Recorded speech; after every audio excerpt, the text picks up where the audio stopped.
Look at our ever-busy, bustling world today where everything is determined by time. You'll look around and you'll see a world wrapped in wonder. Towering skylines, crystal clear ocean beauty, and majestic mountains.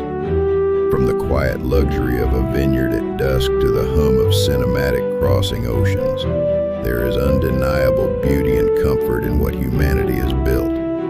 We've mastered convenience, chased elegance, and captured moments, but not far from the sparkle another world exists. The contrast is jarring. Abundance next to emptiness, opulence beside suffering, and in that tension the questions rise.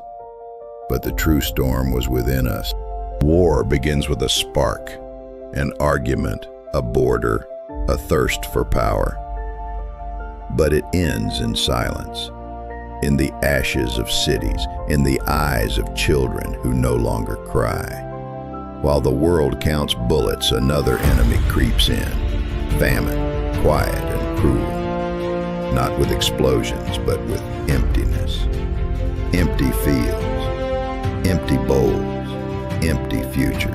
It began with a whisper, a shift beneath the ground, a dark cloud on the horizon, a wave that pulled the ocean from the shore. Nature gives no warning.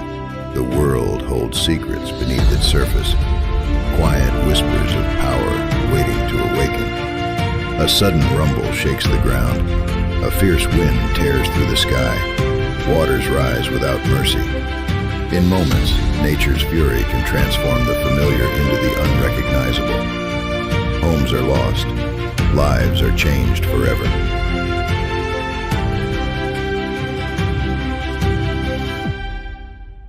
War and chaos and fear. Fear for an uncertain future. Fear that the oppressors don't double down on oppressing a life that can barely breathe. What went wrong? Why does the world feel so fractured? The answer takes us back to the very beginning. The beginning, a time when there was no pain, a time when there was no sorrow, a time when there was no death, a time when God created everything perfect and whole. In the beginning, God created the heavens and the earth. Genesis 1:1. In the very first verse of the Bible, we are introduced to the Creator. On day 1, Genesis 1:3 introduces us to a powerful work of creation, and God said, "Let there be light," and light pierced the darkness.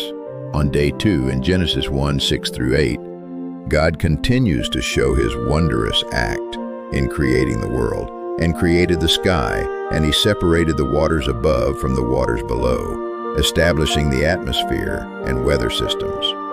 On day 3, in Genesis 1:9-13, and God spoke, and the dry land emerged, the seas gathered, and plants of every kind grew, easy with seeds to reproduce.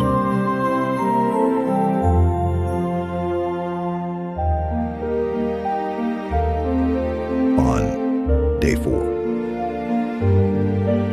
According to Genesis 1:14-19, God placed lights in the heavens. He set the sun to rule the day, the moon and stars to rule the night. Day 5. According to Genesis 1:20-23, God filled the seas with creatures and the sky with birds. The seas swarmed with life, and the skies filled with birds. Day 6. According to Genesis 1:24-25, God created animals on the land, cattle, creeping things, and beasts of the field. God formed man from the dust of the ground, and He breathed into him the breath of life. He called him Adam. Then, seeing that it was not good for Adam to be alone, God created a helper, a companion, from his own rib called Eve, according to Genesis 2:7. They were given everything they needed, every tree and every fruit, according to Genesis 2:16 and 17, except one, the tree of the knowledge of good and evil. But in the midst of this paradise, there was a serpent, a creature of deceit, according to Genesis 3:1, the serpent who was Satan in disguise, and approached Eve with a question, deceptive. Did God really say, "You shall not eat of any tree in the garden"? And according to Genesis 3, verse 4 and 5, Eve responded, explaining that they could eat from every tree except the one in the center of the garden. But the serpent contradicted her conning line. "You will not surely die," he said. "For God knows that when you eat of it, your eyes will be opened, and you will be like God, knowing good and evil."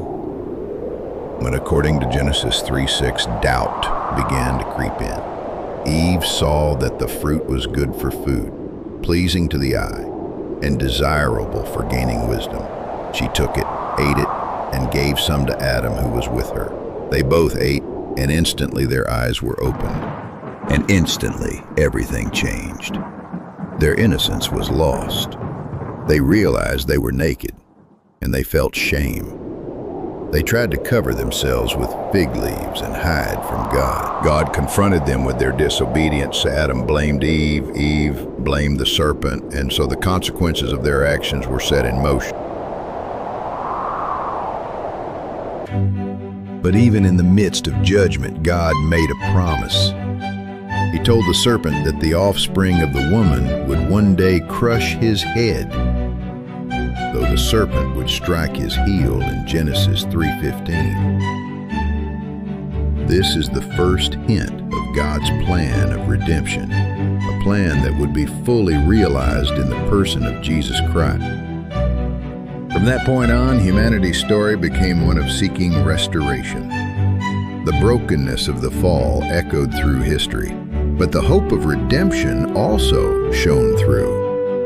God's promise of a Savior would be fulfilled, and through Jesus' death and resurrection, humanity could be reconciled with God. In the final chapters of the Bible, we see the fulfillment of that hope.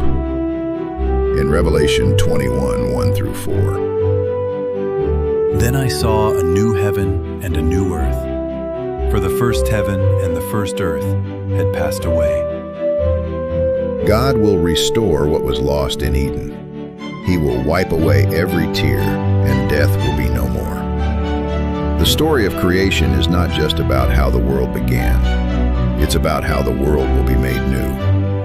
The pain of the fall is real, but so is the promise of restoration. God's story is one of creation, fall, and redemption, a story that continues to unfold even today. And the invitation is for each of us to be a part of that story.